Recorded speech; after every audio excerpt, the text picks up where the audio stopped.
Ooh. Hello and welcome back to Project Seawolf. So today we're going to be working on the chain plate pads again. Really just got to grind those out. I figured out that the holes next to the propeller, where the propeller is, are just like water intake. It goes directly into like the prop shaft channel, and I think that's for cooling the prop shaft, because I can't imagine why else you would have so much water in that area. Taking apart the this is the prop shaft, and just taking apart the packing gland. So this is inside here. There's usually like flax, or I guess it's a synthetic stuff now. But yeah, I'll probably replace all of this. See if I can't. Well, I should just replace everything, because this is probably one of the biggest problem areas when the boat was in the water. Was the prop shaft leaked like way more than it should, and the drip rate was like 1 every 3 seconds instead of 1 every 2 or 10 seconds, which I think is the accepted amount. So yeah, all this packing stuff needs to be replaced. I need to have this prop shaft inspected and straightened if it needs to be. But it's cool that all these parts are just coming right off. I say that, and now I'm not sure if I can get this part off. I think it's called a cutlass bearing, but basically this part goes into the channel of the prop shaft, and this part is sticking out in the engine compartment. Yeah. So, learning more stuff every day. Interesting. I have no idea why that's there. Looks like part of the key got like fused to it in there. Oh yeah, and there's corrosion like just gluing it in there. So when I took off the prop and the brass key came off, there's probably so much corrosion on this key that the end snapped off in there. Well, welcome back. Let's get some work done.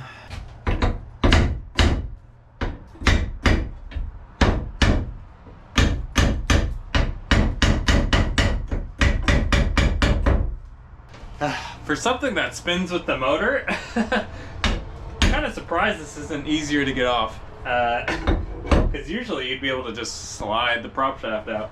And I don't think there's any screws going through the prop shaft in through the. No, there definitely isn't, because that wouldn't work.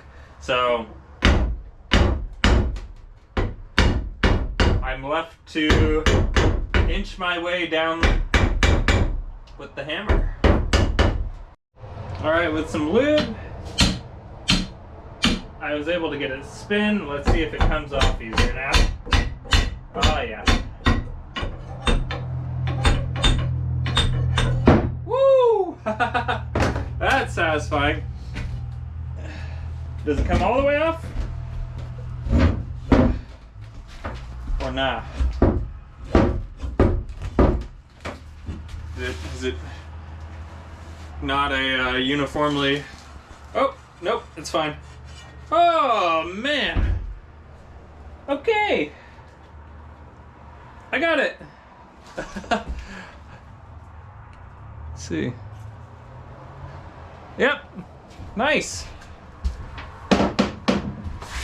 Where the prop shaft is in the, was in the channel, you can see this buildup from the raw water exposure.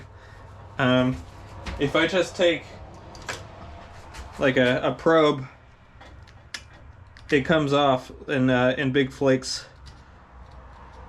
So, yep, needs to be polished up and inspected. I'm gonna do that professionally, because there's some exact measurements that need to be done. I guess you could also like just roll it on a table and see if like there's any bends in it, which, you know, I'll do. But yeah, polish this up and bring it into the prop people. Olympic Props, I think, is who I'm gonna go with, but that's gonna take some income. So yeah, very good. All right, by popular demand, I've got a grinder. And let's finish up this one, this mainstay chain plate. And then if that's working out really well, then we should be able to finish this one as well. The baby stay, the forward baby stay. So let's see how the grinder works.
Okay, so this chain plate is pretty much dug out now, which is great.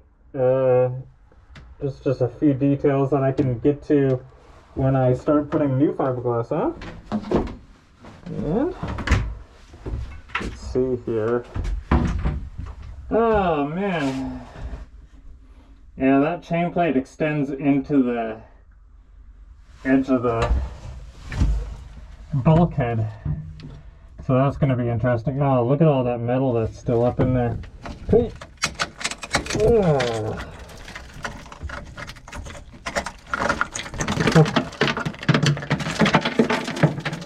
oh my goodness. So that's all the old chain plate.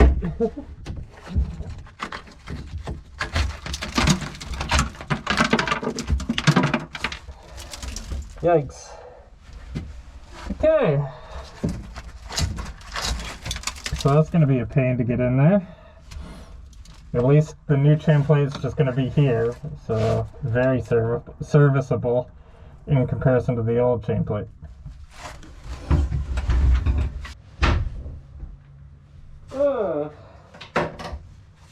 All right. Digging out these chain plates takes all day. It's crazy how much time, energy, and effort it takes. Mostly because the chain plates are not in open areas. They're in areas that are pretty hard to get to. If they were in open areas, the grinder would work great, but because they're in awkward places, then the finger sander is kind of what I need to use. Yeah, that's been working eventually. In the coming episodes, we'll probably have another episode where I'm working on that chain plate, and then hopefully digging out the backstay chain plate. And then after that, then we'll probably take off the bowsprit and work on that. Now that it's sunny and dry out, it would be good to get the bowsprit off and work done. In the meantime, I have a research opportunity in Monterey, and I'll be spending 3 weeks down there. The kids are going to be with Grandma and Grandpa, their Grandma and Grandpa. And because they're sleeping through the night, it's a little bit easier to take care of them, but still, they're up almost every 3 hours and needing food. But they're so adorable, such good kids. Can't wait to take them sailing. Hopefully, they'll never remember a time without the boat. That would be a good plan. But yeah, in the meantime, I'll do an episode about the research Josh and I do on killer whales, and yeah, that research got featured on National Geographic, Popular Mechanics. Tons and tons of news outlets have been covering Josh and I's research work, and that all stems from going out on the ocean and collecting data on killer whales, and along with all the wonderful people who help us out with collecting that data. So during my 3 weeks in Monterey, we'll be going out in the ocean and finding marine mammals and recording data, and I'll do an episode about that. I think it'd be cool to share what I do other than boat work with everybody. It's still boat related because we're out on boats, so I think it's close enough. All right, thanks for watching, and I'll see you next time.